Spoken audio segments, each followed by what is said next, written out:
Class 12th WhatsApp everyone. आज के session में हम करने वाले हैं आपकी 11th क्लास की एनसीईआरटी की बुक का चैप्टर फाइनेंशियल स्टेटमेंट सेकंड का क्वेश्चन नंबर 10। ये क्वेश्चन एनसीईआरटी की बुक से लिया गया है। तो स्टार्ट करते हैं क्वेश्चन नंबर 10। और जो लोग चैनल पे फर्स्ट टाइम आए हैं, माय नेम इज़ उमंग शर्मा। मैं बहुत सारी वीडियोस आपके लिए लेकर आती रहती हूँ। एनसीईआरटी के सारे सॉल्यूशंस मैं आपको देती हूँ। इनफैक्ट मैं आपसे हमेशा बोलती हूँ कि आपको किसी भी चैप्टर में किसी भी टॉपिक पर कोई प्रॉब्लम हो रही है तो आप मुझे कमेंट सेक्शन में बता सकते हो और हम उस चैप्टर को या उस टॉपिक को डिस्कस करेंगे। तो अगर आपको कोई प्रॉब्लम है तो आप मुझे बता सकते हो। स्टार्ट करते हैं क्वेश्चन नंबर 10 के साथ। क्वेश्चन नंबर 10 में आपको बोल रहे हैं, एक बार देख लेते हैं क्या करना है इसमें। देखो क्वेश्चन नंबर 10 में बोला जा रहा है प्रिपेयर ट्रेडिंग अकाउंट बनाना है, trading and profit and loss account बनाना है और बैलेंस शीट बनानी है। ठीक है, आइटम्स क्या दे रखे हैं? परचेज दिया है, बैंक बैलेंस दिया हुआ है, वेजेस दे रखी है, डेटर्स दिया है, कैश इन हैंड दिया हुआ है, लीगल एक्सपेंसेस है, बिल्डिंग है, मशीनरी है, बीआर है, बिल्स रिसीवेबल, ऑफिस एक्सपेंसेस दिए हुए हैं, ओपनिंग स्टॉक है, गैस एंड फ्यूल है, फ्रेट एंड कैरेज दिया हुआ है, फैक्ट्री लाइटिंग्स दे रखी है, ऑफिस फर्नीचर दिया हुआ है, पेटेंट राइट दे रखा है। इधर आपको दूसरी साइड देखें तो कैपिटल दिया हुआ है, बिल्स पेबल दिया है, सेल दिया है, क्रेडिटर्स दिया हुआ है, रिटर्न आउटवर्ड दे रखा है। इसके बाद में हम कुछ एडजस्टमेंट दे रखे हैं क्वेश्चन में। एडजस्टमेंट नंबर फर्स्ट दे रखी है, machinery is depreciated at the rate 10%। Machinery पर 10% का डेप्रिशिएशन लगाना है और बिल्डिंग पर 6% का डेप्रिशिएशन लगाना है। इंटरेस्ट ऑन कैपिटल कितना दे रखा है? 4% दिया है। ठीक है, आउटस्टैंडिंग वेजेस दे रखी है 50 रुपए, क्लोजिंग स्टॉक आपको 50,000 दिया हुआ है। सिंपल क्वेश्चन है, कोई बहुत ज्यादा डिफिकल्ट नहीं है। क्वेश्चन करना स्टार्ट करते हैं। बस हमें देखना क्या होता है, जैसा मैं आपसे हमेशा अब तक हम क्वेश्चन नंबर 9 तक मैं आपसे हमेशा ये बात बोल रही हूँ कि मेरे क्वेश्चन में ये बताने से पहले कि ये परचेज है, ओके, तो ये कहाँ जाने वाला है, तो आपको खुद भी ये सोचना है कि अच्छा ये परचेज है तो ये पे ट्रेडिंग अकाउंट में जाएगी या प्रॉफिट एंड लॉस अकाउंट में जाएगी या बैलेंस शीट में जाएगी। तो आप लोग भी खुद से सोचना, ठीक है। और बाकी मैं क्वेश्चन करा ही रही हूँ तो कोई प्रॉब्लम नहीं है। सबसे फर्स्ट आपको दे रखा है परचेज 80,000 रुपए का। परचेज हम कहाँ लेकर जाते हैं? ट्रेडिंग अकाउंट में। मैं थोड़ा सा नीचे लिखूंगी ताकि हम ऊपर ओपनिंग स्टॉक लिख पाए, तो मैं यहां लिख देती हूँ परचेज। अभी मैं परचेज अंदर ही लिख लेती हूँ क्योंकि परचेज पर रिटर्न भी दिया हुआ है। ठीक है, 80,000 की परचेज है। इसके बाद में नेक्स्ट दिया हुआ है बैंक बैलेंस 11,000 रुपए का। और बैंक बैलेंस जो है एक असेट होती है और असेट कहाँ जाता है? बैलेंस शीट में। तो हम यहाँ पे लिख देते हैं बैंक बैलेंस। Bank balance 11,000। उसके बाद नेक्स्ट फिगर देखते हैं क्या दिया हुआ है। नेक्स्ट दे रखा है आपको वेजेस। और वेजेस आपको पता ही है कि वेजेस कहाँ पे जाता है? वेजेस को हम लेके जाते हैं ट्रेडिंग अकाउंट में क्योंकि ये एक डायरेक्ट एक्सपेंस होता है। तो मैं थोड़ा सा नीचे लिख देती हूँ परचेज के, यहाँ लिख देती हूँ वेजेस।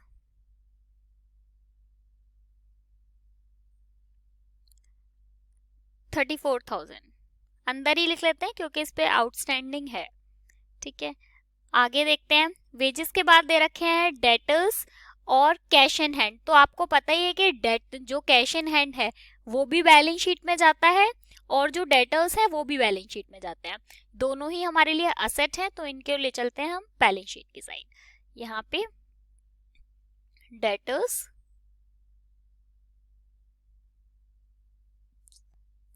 70300। इसके बाद में कैश इन हैंड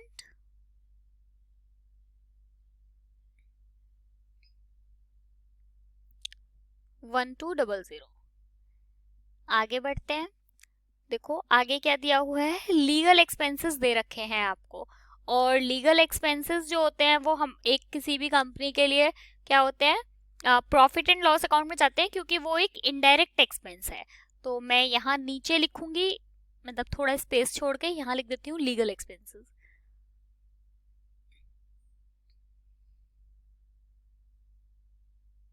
मैंने ये मार्जिन मैं हमेशा बताती हूँ आपको, फिर से बता रही हूँ क्योंकि ज़रूरी है, इम्पॉर्टेंट है, आपको ये चीज़ समझ में आनी चाहिए, इसलिए बार बार बताती हूँ कि जहां से आपका ट्रेडिंग अकाउंट खत्म हो रहा है और जहां से आपका प्रॉफिट एंड लॉस अकाउंट शुरू हो रहा है, तो उसके बीच में आपको एक अच्छा खासा मार्जिन रखना है, जिससे अलग से दूर से देखने पर ही ये समझ में आए कि कहाँ हमारा ट्रेडिंग अकाउंट खत्म हो जाता है और कहाँ से profit and loss account start हो रहा है। उसके बाद में नेक्स्ट है बिल्डिंग दे रखा है, लीगल एक्सपेंस हो चुका है, बिल्डिंग दिया है, मशीनरी दिया है। तो आपको पता ही है कि जो बिल्डिंग है वो कहाँ जाएगा, बैलेंस शीट में जाएगा, असेट है क्योंकि। मशीनरी है वो भी एक असेट है। बिल्स, उसके नेक्स्ट दे रखा है बिल्स रिसीवेबल, ये भी एक असेट है। उसके बाद नेक्स्ट ऑफिस एक्सपेंस। चलो ये तीन आइटम बैलेंस शीट के हैं तो पहले इन्हें लिख देते हैं। बिल्डिंग जो है वो 60,000 की दे रखी है, मशीनरी जो है वो 1,20,000 की, और बिल्स रिसीवेबल जो है वो 7,000 का दे रखा है। तो आ जाते हैं हम हमारी असेट साइड में। यहाँ लिख देते हैं सबसे पहले बिल्डिंग, अंदर ही लिख लेते हैं क्योंकि इस पे डेप्रीशिएशन है। 60,000 की मशीन बिल्डिंग है, थोड़ा सा स्पेस छोड़ के मशीनरी,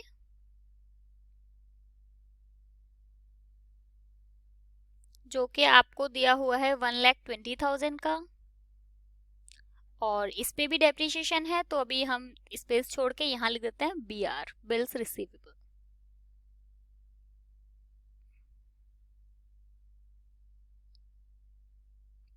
जो कि फाइनल अमाउंट बाहर लिख देते हैं क्योंकि इसके पास कोई भी एडजस्टमेंट नहीं है।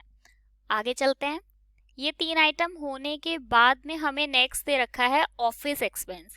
और ऑफिस एक्सपेंस क्या है, एक इनडायरेक्ट एक्सपेंस है। इसका मतलब ये कहाँ पर जाने वाला है, ट्रेडिंग का, sorry profit and loss account में। तो ऑफिस एक्सपेंस कितना दे रखा है हमको यहाँ पे 3,000 का, तो मैं लीगल एक्सपेंस के नीचे ही लिख दूंगी ऑफिस एक्सपेंस।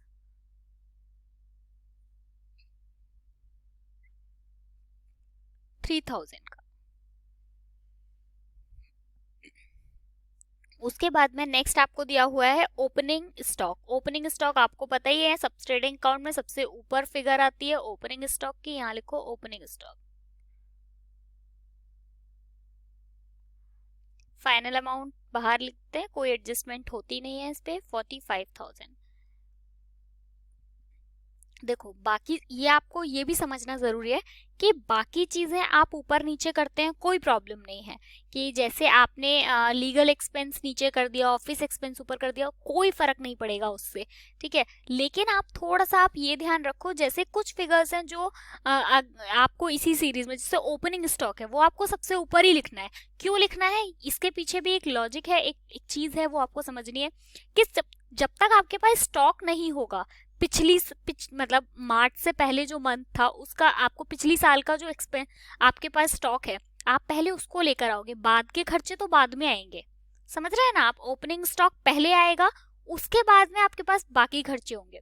सेम उसी तरीके से, मतलब ये पिछली साल का क्लोजिंग स्टॉक होगा जो इस बार आके ओपनिंग स्टॉक हुआ है, तो क्लोजिंग स्टॉक, इसका मतलब क्लोजिंग स्टॉक सबसे नीचे का आइटम है, ठीक है। होप आपको मेरी बात समझ में आ रही है। तो ये कुछ चीजें हैं जो अपने फिक्स प्लेस पर आती है, बाकी चीजें आप ऊपर नीचे अपने मन से कर सकते हैं, कोई प्रॉब्लम नहीं है उसमें, मतलब टोटल में कोई फर्क नहीं आने वाला है। उसके बाद में ओपनिंग स्टॉक तक हो चुका है। नेक्स्ट दे रखा है gas and fuel. Gas and fuel जो होता है वो एक डायरेक्ट एक्सपेंस होता है, इसलिए हम ट्रेडिंग अकाउंट में लिखेंगे। मैं यहाँ लिख देती हूँ गैस एंड फ्यूल।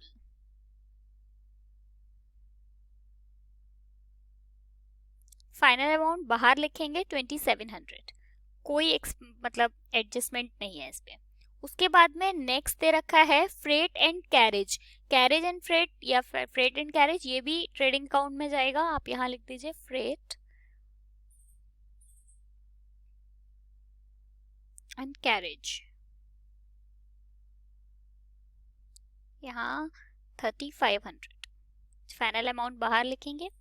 उसके बाद में नेक्स्ट दे रखा है फैक्ट्री लाइटिंग 5,000 रुपए की। फैक्ट्री लाइटिंग बिल्कुल इसी का ट्रेडिंग अकाउंट में आएगा, डायरेक्ट एक्सपेंस है। यहाँ लिख दीजिए फैक्ट्री लाइटिंग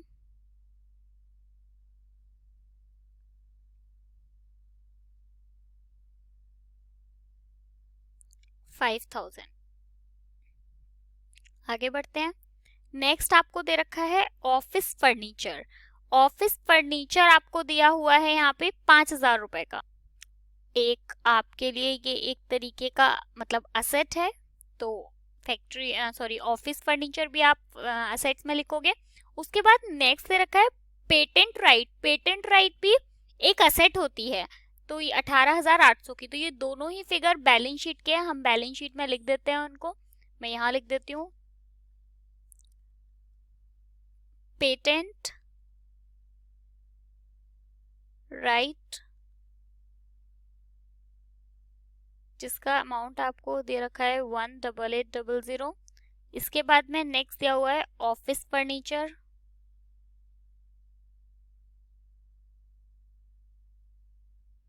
जिसका अमाउंट आपको दिया हुआ है 5,000 रुपए।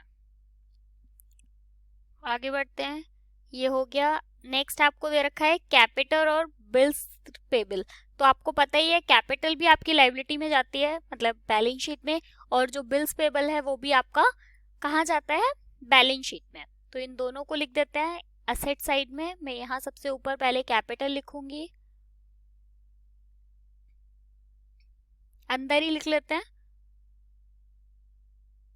क्योंकि इसमें अभी हम मतलब जो नेट प्रॉफिट है उसे प्लस करेंगे।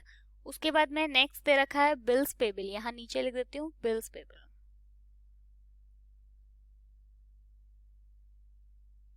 जिसका अमाउंट आपको 6500 आप डायरेक्टली बाहर लिख दो। आगे देखते हैं। उसके बाद नेक्स्ट आपको दे रखा है सेल। 2 लाख रुपए की सेल दे रखी है आपको, तो सेल आपको पता ही है क्रेडिट साइड में जाती है, आप यहाँ लिख दीजिए सेल। अब हम सेल का अमाउंट डायरेक्ट बाहर लिख देते हैं क्योंकि इस पे कोई रिटर्न नहीं है। तो आगे उसके बाद नेक्स्ट दे रखा है क्रेडिटर्स दिए हुए हैं आपको 50,000 रुपए के।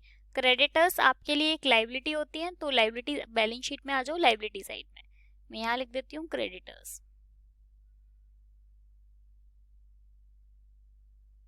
50,000। नेक्स्ट आपको दिया हुआ है रिटर्न आउटवर्ड। रिटर्न आउटवर्ड का मतलब होता है 4,000 का रिटर्न आउटवर्ड दिया हुआ है, इसका मतलब है कि परचेज रिटर्न है। इन्वर्ट होता तो क्या होता, सेल रिटर्न होती।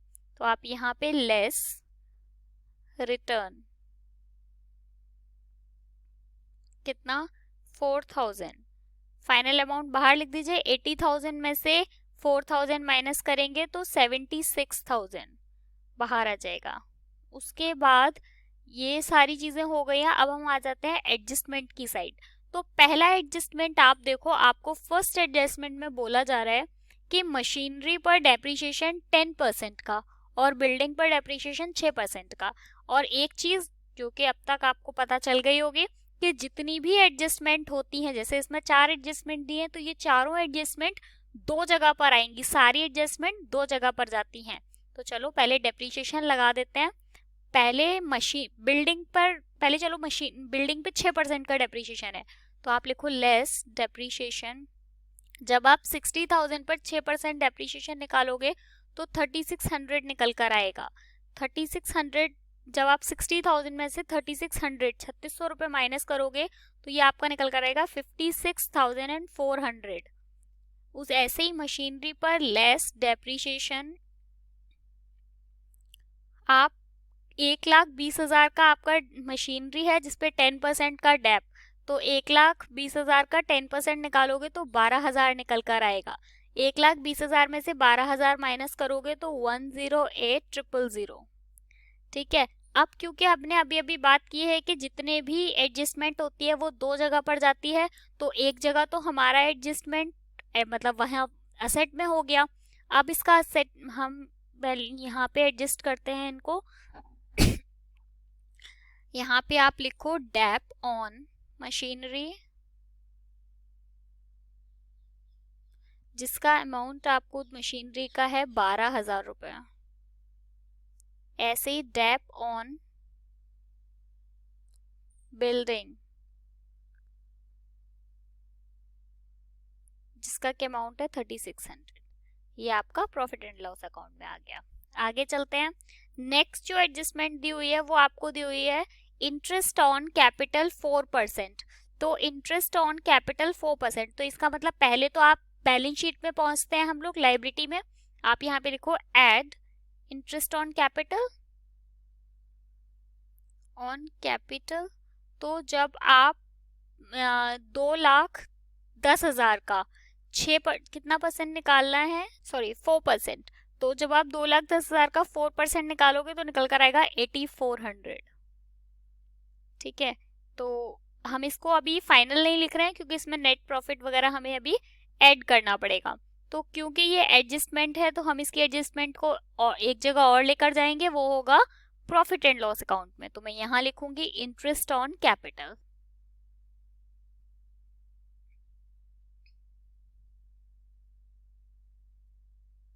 $8,400। आगे बढ़ते हैं। नेक्स्ट एडजस्टमेंट आपको दी हुई है आउटस्टैंडिंग वेजेस 50 रुपए। तो पहले तो वेजेस जो हमारे दे रखे हैं कहाँ पर, ट्रेडिंग अकाउंट में उसमें आउटस्टैंडिंग है, प्लस कर देते हैं, प्लस आउटस्टैंडिंग 50 रुपए। तो 34,000 में 50 रुपीज प्लस करोगे तो 34050। ठीक है, अब क्योंकि ये एडजस्टमेंट है तो हम इसे बैलेंस शीट में भी लेकर जाएंगे। क्योंकि वेजेस हमें पे करनी है इसलिए ये हमारे लिए एक लायबिलिटी है, तो मैं इधर लिख दूंगी आउटस्टैंडिंग वेजेस।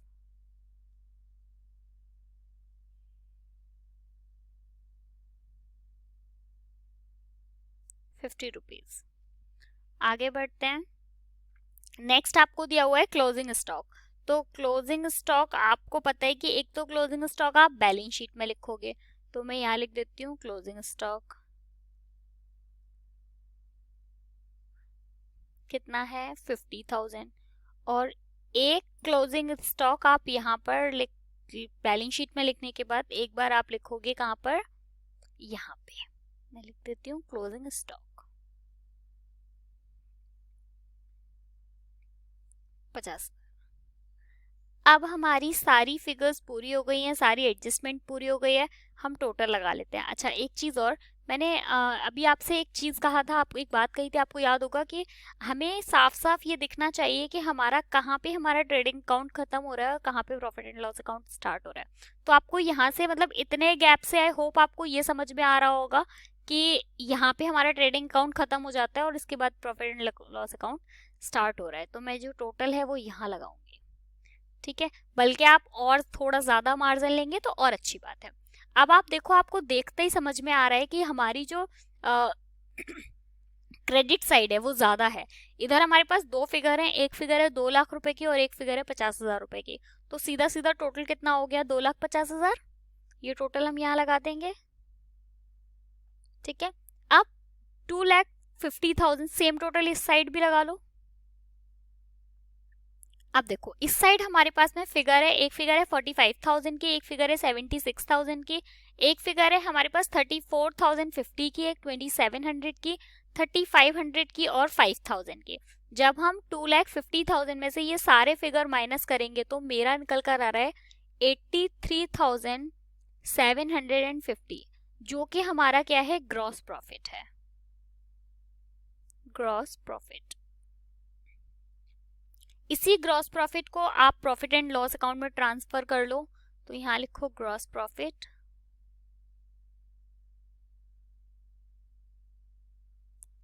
83,750। अब आप अभी भी यहाँ पे ही पता चल रहा है कि ये 83,000 ज्यादा बड़ा अमाउंट है बजाय इन सबकी, क्योंकि ये छोटे छोटे अमाउंट है। तो पहले हम इसी साइड का टोटल लगा लेते हैं।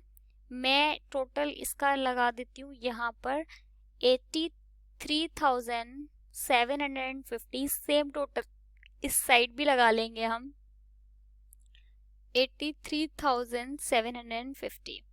अब हमारे पास में इधर फिगर है, एक फिगर 4,000 की, एक 3,000, 12,000, 3,600 और 8,400। जब हम इन सारी फिगर को 83,750 में से माइनस करेंगे तो मेरा आ रहा है 52,750। यही हमारा नेट प्रॉफिट है।